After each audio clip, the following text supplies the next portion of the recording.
రే భూముల వివాదంలో రేవంత్ రెడ్డి ఏమో ప్రతిపక్షాన్ని దొంగల్ని చేస్తుంటారు.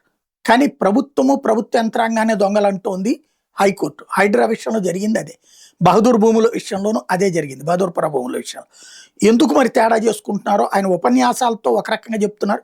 కోర్టులు మరొక రకంగా చెప్తున్నాయి. ఈ నెల 18 వేకువజామున పోలీసులు రెవెన్యూ అధికారులు నివాసాలను కూల్చేసి బలవంతంగా ఖాళీ చేయించడానికి సవాల్ చేస్తూ కృష్ణమోహన్ రాజు మరో 84 మంది రైతులతో పాటు తమకు చెందిన 48 ఎకరాలకు సంబంధించిన Mustang infra projects private limited వేర్వేరుగా 2 పిటిషన్లు దాఖలు చేశారు. వీటి మీద జస్టిస్ జే విజయసేన్ రెడ్డి విచారణ చేపట్టారు. పిటిషన్ న్యాయవాది హనుమంతరావు వాదన వినిపించారు. నిర్మాణాలు పునరుద్ధరించాలని ఒక్కో రైతుకు నష్టపరిహారంగా 2 కోట్లు ఇప్పించాలని సిబిఐతో దర్యాప్తుకు ఆదేశించాలని కోరారు. అడ్వకేట్ జనరల్ సుదర్శన్ రెడ్డి వాదనలు వినిపించారు. బుల్లెట్ ట్రైన్ ప్రాజెక్టు కోసం ప్రభుత్వానికి చెందిన 650 ఎకరాల భూమిని సేకరిస్తున్నారన్నారు. వాదనమైన న్యాయమూర్తి దీంట్లో భూముల మీద హక్కులకు సంబంధించిన తీవ్రమైన వాదాస్పదమైన అంశాలు ఉన్నందున పిటిషనర్ల హక్కుల రక్షణలో భాగంగా ప్రభుత్వం కౌంటర్లు దాఖలు చేసేదాకా స్టేటస్ కో మెయింటైన్ చేయమన్నారు. మధ్యంతర ఉత్తర్వులు జారీ చేస్తూ విచారణ ఆగస్టు 11కు వాయిదా వేసుకొచ్చారు.